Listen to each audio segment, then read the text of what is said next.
Rachel. As Kevin said, I co-host the Drunken Retort with Foster, who's going to be speaking tonight as well.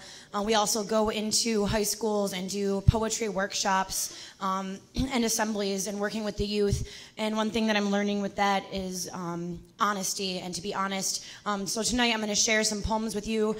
These are poems that I've shared in the schools for the students. I grew up in a very strict evangelical church. It was very, very small and very controlling, and I was never my true self. I was always hiding and trying to be what they wanted me to be. And so now that I am living honestly, I try and speak who I am, especially to the youth, because when I was growing up, I didn't have role models. So I'm going to do a couple poems for you. This first poem is a tough love poem to my mother. I used to hang from your words like they were monkey bars, stretching across the stars in the handle of the Big Dipper, leading me north, but they stopped short. And there is no north among the stars that are really so far apart, I wouldn't be able to reach the next one anyway. And there is no momentum in the vacuum of the space that is between us. And there used to be negative space between us. I used to live inside of you, and I remember you telling me that I was breech, that I was always elbowing your ribcage and kicking your tailbone, but I was just trying to climb high enough so I could use your heart for my pillow, so I could learn the rhythm of life and create one of my own. And I don't think I've ever understood you as well as I did before the doctors turned me. I remember you telling me how they placed their hands on either side of your swollen abdomen and pushed, forcing me around, jarring me into the correct position, and that set everything in motion. You went into labor the next day, expelling me into their hands, and they laid me on your chest so I could find your heart again. And you whispered my name, and I struggled to open my eyes so I could match the voice I'd been hearing in the dark to your face, experiencing for the first time the coldness of space, joining the race that is not so much a moving forward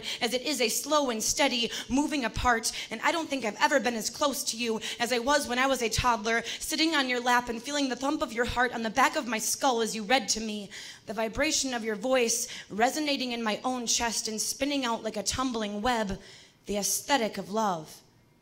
It was always the feeling of your words and not their meaning that I clung to, and I just wanted to please you. But I was different. Unlike my siblings, I lost interest in books. I was bare-chested in the woods where sticks were my swords and rocks were grenades and mud was my war paint. And when I was 8, you told me I was no longer allowed to go shirtless outside. I must have had you terrified. But even 20 years later, all I've ever wanted was validation from you, not birthday cards with Bible verses and poems that you wrote me, strict stanzas and ABBA rhyme schemes, calling me back to God and to my sacred femininity. You gave me words when all I wanted was for you to just look at me. Even if you couldn't celebrate me, to at least really see me. You gave me words and then you took them from me. And I remember coming home to find folded up pages that you'd torn from my diary. And once when I tried to take them back, you told me they were already photocopied, that you'd given them to the pastors to read. And all I could do was just scream unintelligibly because you had all of my words to hold against me and I had nothing. No, I'm not sorry for anything. I used to hang from your words like they were monkey bars, stretching across the stars in the handle of the Big Dipper, leading me north. But they stopped short, unable to support me, and I went plummeting. You gave me words, but they were worthless. And sometimes I find myself waiting for dementia to settle in so you will forget my sins, so I can be your baby and lay my head on your heart again and we can just be. And I'll take your hand and lay it on my chest so you can feel the rhythm of my life. And maybe in that place, beyond stars and space, you'll finally be able to really see me and to truly love me completely, unconditionally. Thank you. Thank you.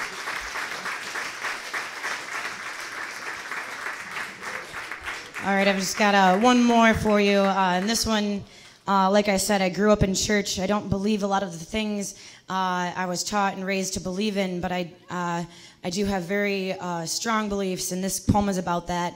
It's called Pipe Dreams. I believe, I do believe, I believe, I do believe. I believe in pipe dreams, in clouds of blue-gray smoke with brilliant silver linings. I believe in scratch off lottery tickets, in $2 cash words with big pots and impossible odds. I believe in those fleeting moments of ridiculous hope when you're worshiping the worn edge of that Susan B. Anthony penny, worshiping that friction and praying for the letter T because a T would fucking change your life forever. I believe in hope for the sake of hoping. I believe in the God of instinct. I believe in the women locked up at Kent County, walking the perimeter of the big pod in groups of 2s and 3s, walking miles and miles in circles, walking miles in circles that would stretch across state lines, for some of them to coastlines, if only they could walk outside. I believe in the God of small things, in knock-knock jokes with X-rated punchlines and well-weathered faces with deep-grooved crow's feet and even deeper laugh lines. I believe in getting lost as a pastime and crisscrossing double-max map lines. I believe in remembering the bad times, the being grateful for what we have times. I believe in Stonewall and the riots of '69 when the bull dykes and drag queens decided that their bar had been raided, that they'd been invaded and degraded for the last time, when the drag queens whipped off their stilettos and wielded them against beat cops with billy clubs. I believe in the beauty of their thick muscles shifting and sliding beneath sequins and taffeta as they overturned high-top tables, sending smoking ashtrays and half-drunk lipsticked beer bottles flying. I believe in that constant, relentless motion, that howl of refusal. I believe in resisting arrest when being arrested means being beaten and maimed and raped. I believe in the kind of rage that silences hate and the kind of pride that renounces shame. I believe in a God of many faces and of many names. I believe in the God of losers, of boozers, of mutts and of tramps and of wannabes. I believe in a God that says, try me.